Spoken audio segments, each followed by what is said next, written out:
नमस्कार विद्यार्थी मित्रांनो, एमपीएससी ट्रिक्स या यूट्यूब चॅनलवर तुमचं स्वागत। मी अजय कुमार गोसावी। आज आपण चालू घडामोडी 2022 या घटकामधील महत्त्वाचे काही मुद्दे आहेत ना ते बघणार आहोत, ज्याचा उपयोग तुम्हाला येणाऱ्या सर्व स्पर्धा परीक्षेसाठी होईल। या लेक्चरला सुरुवात करण्यापूर्वी एक महत्त्वाचे अपडेट, ते म्हणजे तुम्ही जर आपला अँड्रॉइड ॲप डाउनलोड केलं नसेल तर नक्की करा। ते अँड्रॉइड ॲप कसं डाउनलोड करायचं आणि त्या अँड्रॉइड ॲपमध्ये कोणते कोर्सेस आहेत ते मी तुम्हाला समोर सांगितलं आहे। करा गूगल प्ले स्टोरवर जाऊन MPSC tricks bye Ajay Kumar असं सर्च करा। अशा प्रकारे आपलं अँड्रॉइड ॲप तुम्हाला त्या ठिकाणी पाहायला मिळेल। डिस्क्रिप्शन बॉक्समध्ये मी तुम्हाला त्याची लिंक देतोय अँड्रॉइड ॲप डाउनलोड करायची, तर त्या ठिकाणी जाऊन तुम्ही ते डाउनलोड करू शकता।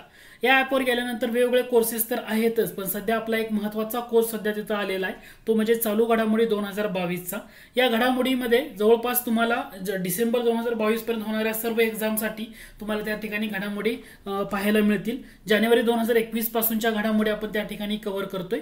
महत्त्वाचं म्हणजे प्रत्येक व्हिडिओ तुम्हाला कितीही वेळा पाहता येईल, अनलिमिटेड वेळा व्हिडिओ पाहता येईल। पीडीएफ तुम्हाला मिळेल, ते डाउनलोड करून तुम्ही त्याच्या प्रिंट घेऊ शकता आणि कोर्स हा 31 डिसेंबर पर्यंत असेल। ओके, हे लक्षात घ्या। याच्यामध्ये कोर्स विकत घेण्या अगोदर तुम्हाला काय करायचं आहे किंवा 2022 मधल्या घडामोडी सध्या अपलोड केलेल्या आहेत महिन्या वाईज, जानेवारी, फेब्रुवारी, मार्च, एप्रिल, आता मे होतोय, मग त्यानंतर येणाऱ्या पुढच्या घडामोडी तिथं अपलोड होतील। 2021 मधल्या घडामोडी डिटेलमध्ये कव्हर आहेत।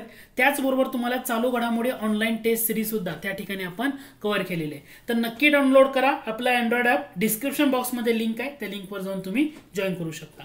तर आज आपण ॲक्च्युली आपलं जे लेक्चर आहे त्याला आज आपल्या लेक्चरचा पहिला प्रश्न आहे, तो म्हणजे 3 ट्रिलियन एमकॅप गाठणारी जगातली पहिली कंपनी कोणती ठरली। ओके, की ज्याचं भांडवल मूल्य, बाजार मूल्य ज्या कंपनीचं 3 ट्रिलियन एमकॅप एवढं झालेलं आहे, 3 ट्रिलियन, तर हे कुठली ठरले? ॲपल कंपनी ठरले। तुम्हाला सगळ्यांना माहीत असेलच, ॲपल कंपनी ही 3 ट्रिलियन एमकॅप गाठणारी जगातली पहिली कंपनी ठरलेली होती। सध्या ॲपलचे जे प्रति मार्केट कॅप प्रति शेअर $182.86 वर पोचलं होतं, त्याच्यानंतर ते पुढे वाढलं, त्याच्यानंतर ते थोडंसं कमी झालं। पण परीक्षेला जर विचारलं तर ही वन लाईनर टाईपचा प्रश्न आहे की 3 ट्रिलियन एमकॅप गाठणारी जगातली पहिली कंपनी कोणती ठरली, तर तुमचं उत्तर काय असलं पाहिजे? ॲपल। त्यानंतर या करंट अफेअर सिरीजमधली दुसरी महत्त्वाची न्यूज आहे, ती म्हणजे ONGC। ठीक आहे, ONGCला आपण काय म्हणतो? Oil and natural gas corporation. सध्या हा घटक का चर्चेत आहे? कारण ONGCच्या पहिल्या महिला प्रमुख बनवण्यात आले। त्यांचं नाव काय? ONGCच्या पहिल्या महिला प्रमुख ज्या बनल्या आहेत त्यांचं नाव आहे अलका मित्तल। अलका मित्तल ONGCच्या पहिल्या महिला प्रमुख बनलेल्या आहेत आणि आतापर्यंत ही महारत्न कंपनी आहे। आणि मग प्रश्न असा आहे माझा तुम्हाला, या महारत्न कंपनीमध्ये आतापर्यंत सर्वोच्च पदावर विराजमान होणाऱ्या त्या पहिल्या महिला आहेत। आतापर्यंत कोणतीही महिला सर्वोच्च पदावर ONGCच्या गेलेली नव्हती, अलका मित्तल गेल्यामुळे न्यूज चर्चेमध्ये आलेली आहे। आता तुम्हाला याला जोडून महत्त्वाचा घटक काय, मी तुम्हाला कमेंट बॉक्समध्ये तुम्ही नक्की मेन्शन करा की ONGC कंपनी म्हणजे महारत्न दर्जा हा कोणत्या वर्षापासून भारत सरकारनं द्यायला सुरुवात केली।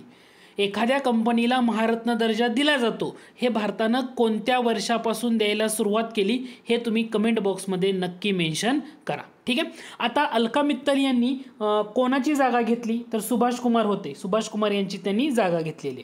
मग आता एवढंच तुम्हाला करून जमणार आहे का? नाही। मग ONGCची स्थापना कोणत्या वर्षी झाली, ONGCचं हेडक्वार्टर कोणत्या ठिकाणी आहे, हे मुद्दे सुद्धा तुम्हाला माहीत असायला हवेत। ओके, यामध्ये तुम्हाला लक्षात ठेवायचं, ONGCची स्थापना म्हटलं 14 ऑगस्ट 1956।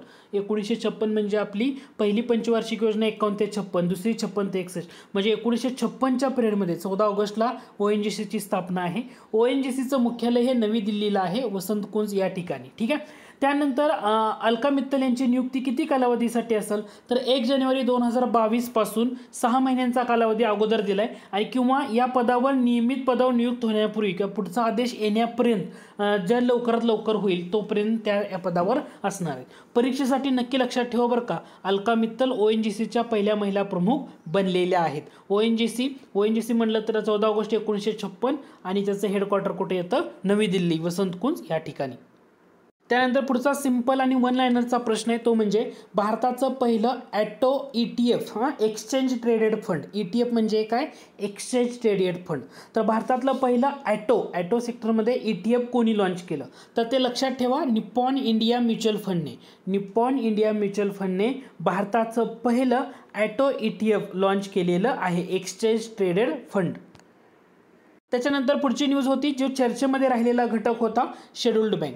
एअरटेल पेमेंट बँक जी आहे, एअरटेल पेमेंट बँकला RBIनं काय केलेलं आहे, शेड्युल्ड बँकचा दर्जा दिलेला आहे, म्हणजे अनुसूचित बँकांचा दर्जा दिला आहे. MPSC मध्ये आतापर्यंत प्रश्न विचारला अनुसूचित बँका म्हणजे डॅश डॅश, तर तुम्हाला लक्षात ठेवायचं आहे ना, अनुसूचित बँका म्हणजे काय, जो RBIचा ॲक्ट आहे, RBI ॲक्ट 1934, RBI कायदा 1934चा दुसऱ्या शेड्यूलमध्ये ज्या बँका आहेत ना त्याला अनुसूचित बँका असं म्हटलं जातं. आणि बिगर अनुसूचित बँका म्हणजे दुसऱ्या अनुसूचीमध्ये समाविष्ट नसलेल्या बँकांना बिगर अनुसूचित बँका असं म्हटलं जातं.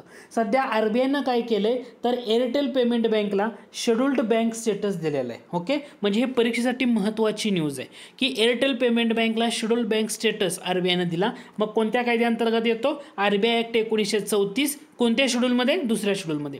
MPSCने प्रश्न तुम्हाला काय विचारलाय, अनुसूचित बँका म्हणजे RBIच्या अंतर्गत अनुसूचित बँका म्हणजे काय असं म्हटले. मग तुमच्या लक्षात आलं पाहिजे ज्यांचं भांडवली मूल्य वगैरे असं काय घटक येतो का त्यामध्ये, नाही. त्याच्यासाठी फक्त एकच महत्त्वाचा मुद्दा आहे, तो म्हणजे RBI ॲक्ट 1934च्या दुसऱ्या शेड्यूलमध्ये एखादी बँक जर असेल तर त्या बँकेला शेड्युल्ड बँक असं म्हटलं जातं किंवा त्याला अनुसूचित बँका असा दर्जा दिला जातं. ओके, त्याच्यानंतर पुढची न्यूज होती ती म्हणजे सरस्वती सन्मान.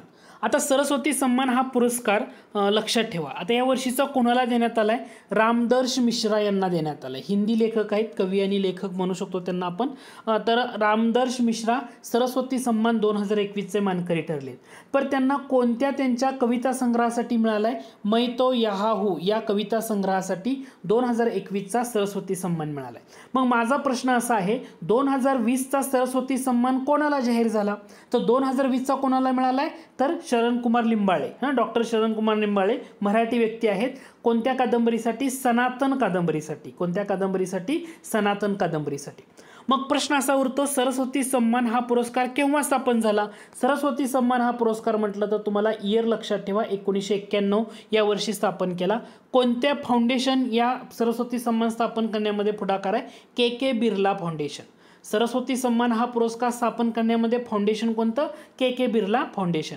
मग हा सरस्वती सन्मान याच्यामध्ये किती लाख रुपये हे त्याचं स्वरूप आहे, 15 लाख रुपये येतं, 15 लाख रुपये. हे तुमच्या लक्षात आलं का. आणि 2019 सालासाठीचा सरस्वती सन्मान कोणाला मिळाला, वासुदेव मोही. वासुदेव सिंधी लेखक आहेत, चेकबुक या त्यांच्या पुस्तकासाठी. लक्षात आला का मुद्दा.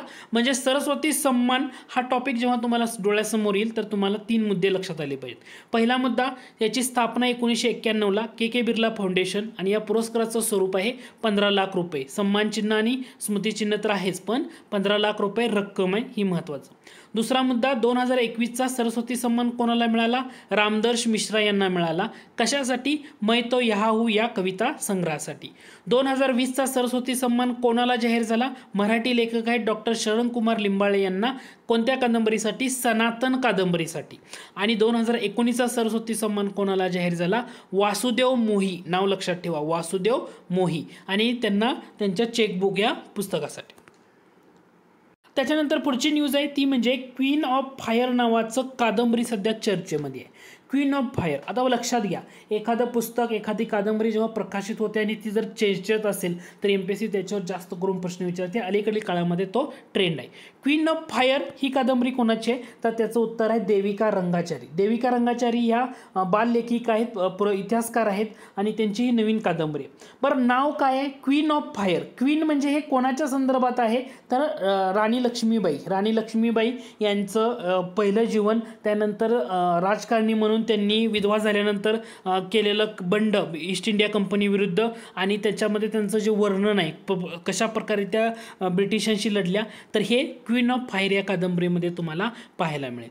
परीक्षेसाठी महत्त्वाचं काय, क्वीन ऑफ फायर ही कादंबरी सध्या चर्चेत होती, ती कोणाची आहे, देविका रंगाचारी. आणि क्वीन ऑफ फायर या कादंबरीमध्ये कोणाचं वर्णन करण्यात आले किंवा कोणत्या घटकाचं, तर तुमचं लक्षात आलं पाहिजे राणी लक्ष्मीबाई यांचं. आणि सध्या चर्चेत असणारे, ट्रेंडिंग असणाऱ्या कादंबरीपैकी एक आहे, परीक्षेसाठी महत्त्वाचं.